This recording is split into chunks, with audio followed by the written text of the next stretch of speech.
They say hospitals never sleep, but they never tell you what wakes up when the lights go out.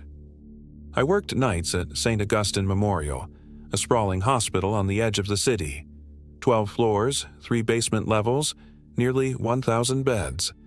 Most nights were uneventful. The late admissions were drunk drivers, bar fights, or someone clutching their chest at 2 in the morning. But what happened one September night still haunts every step I take through those halls. It started with an elevator. At exactly 2:17 in the morning, Elevator 3 descended to the basement on its own. No call button pressed, no order from the control room. It stopped at sublevel 2, doors sliding open with a hiss. The surveillance feed showed an empty hallway. No movement, no staff, no patients.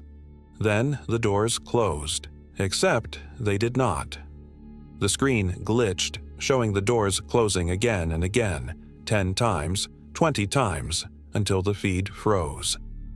When it came back, the elevator was already at the 12th floor. I told myself it was just a glitch.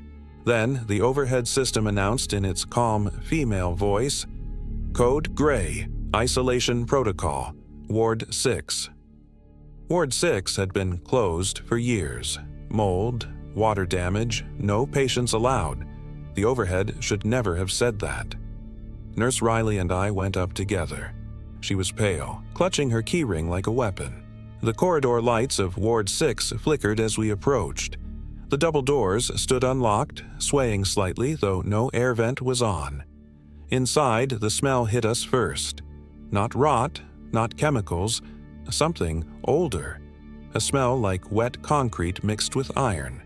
The ward had been gutted long ago, beds stripped, monitors removed. But the central nurse's station computer glowed faintly. Impossible. There had been no power routed here for years. On the screen was a single open file. Patient 067. Date admitted, September 14th. Date discharged, pending. Condition, unstable.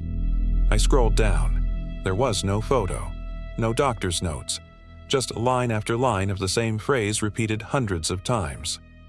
"He is awake," Riley's radio crackled. A voice whispered through. Not the charge nurse, not security. A voice deeper, slower, dragging each word like a chain. "Do not look at the beds." We froze. We were standing in the middle of the ward, and suddenly we realized the beds were not gone. They were here, dozens of them, stretching into the dark, lined with sheets that were breathing. Slow, steady rises and falls beneath the fabric. One of the sheets moved, not like breathing, like something shifting beneath, trying to climb out. Riley gasped, stepping backward, but her shoes squeaked on the tile. The sheet at the nearest bed stopped moving. Then it collapsed flat. We held our breath, and then, as if answering her sound, every sheet in the ward began to rise at once. Dozens of shapes sat up, faceless under the cloth. We ran. The hallway lights flickered, the overhead speakers blaring a new announcement. Code Black, mass casualty, isolation breach. The hospital had no such code. We sprinted to the stairwell, but the door at level 9 was blocked from the other side. Something pressed against it, scraping slowly down the metal. The sound of nails or claws dragging. Riley screamed, pounding on the door, but then she froze, her head tilting as if listening to a voice only she could hear. She turned to me, her eyes wide and glassy.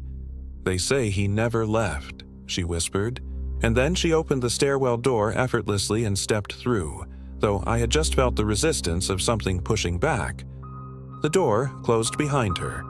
When I yanked it open again, the stairwell was empty. I made it back to the security office, hands shaking, badge slipping. On the monitors, the hospital floors were chaos. Patients in gowns stood motionless in the hallways, staring up at the ceiling. Nurses walked in circles, their faces blurred on the feed like bad reception. Elevator 3 moved on its own again. Floor after floor. It never stopped. Then the cameras on Ward 6 filled with static. Through the static, I could see them. Rows of figures under sheets, all turning their heads toward the camera at the same time. One of the sheets slipped off a face, but there was no face, just a void, sucking the light, pulling the image inward like a drain. The feed went black. By morning, everything was normal. Ward 6 was empty. The computers were dark. Riley never came back. The hospital claimed she resigned.